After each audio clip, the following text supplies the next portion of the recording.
Hi students, early voting is upon us and I wanted to make a video about early voting.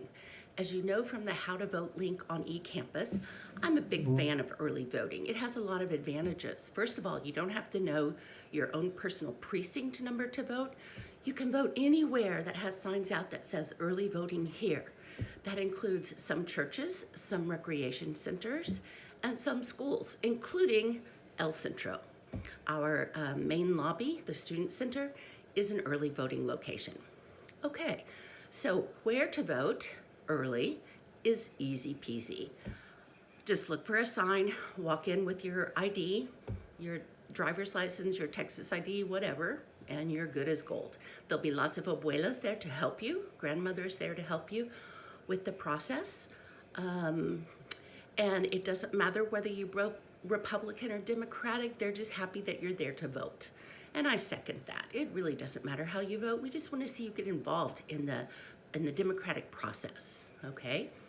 So one thing that I did want to talk to you about is the class prepared you to know where your values lie, okay? Some of you, rather than testing straight up Republican or straight up Democratic, you tested in one of the parties that's associated with the Democratic or Republican Party. For example, maybe you tested Libertarian, which is in association with the Republican Party. Maybe you tested Socialist or Green or Peace and Freedom, which is associated with the Democratic Party. Now you can go ahead and vote for those smaller parties, Libertarian, Socialist, Green, Peace and Freedom. But the thing is, those parties don't realistically have a chance of winning. So some people say that if you vote for one of those parties, it's a throwaway vote because you're not voting for somebody who realistically has a chance of winning. So sometimes they have to compromise and vote for someone who does have a chance of winning, who is closest to their values. So for example, if you're a libertarian and you really want your vote to count, you should probably vote for the Republican candidate. If you are Socialist, Peace and Freedom, Green Party, you should probably vote for the Democratic candidate because those are the ones closest to your values that have a chance of winning. At best, people call it a throwaway vote if you vote for those smaller parties. At worst, some people call it a vote for the other side because you've just taken a vote away from your closest to you party. I know that's kind of hard to understand, it's kind of hard to explain, but let's say, for example, you were libertarian, okay? If you are libertarian, which is, ultra-conservative, very constitutionalist, I have a lot of friends who are libertarian, if you were to vote libertarian, they say, well, wow, you just took a vote away from Trump, which is basically the same as voting for Biden. Don't do that, they would say. Or same as on the other side. If you are Green Party and you vote for Green Party, great, you can do that, but you've just taken a vote away from Biden, from the Democratic candidate, which is tantamount to voting for the Republican candidate. So, weigh that out, discuss it in your groups if you need to get a better understanding of that.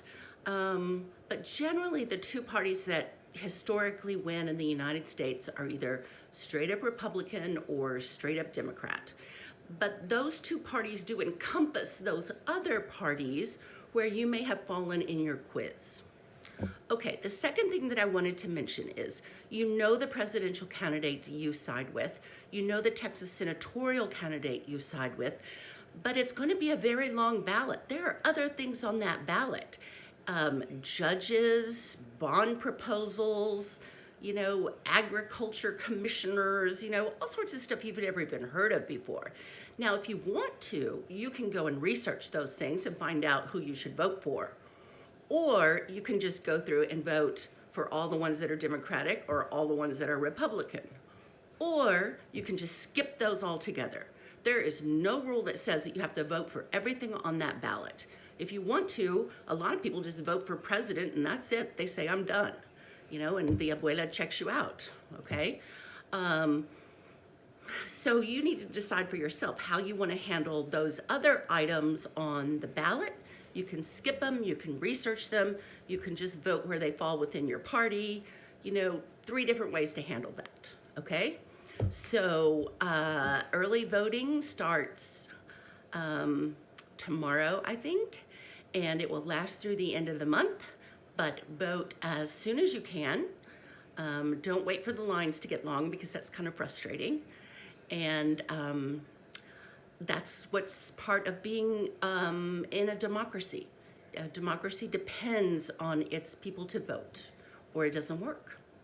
So let's get out and vote. I will be voting at El Centro tomorrow, and hopefully I will see some of you there. If not, vote someplace in your neighborhood that also has early voting. Okay, happy voting. Bye.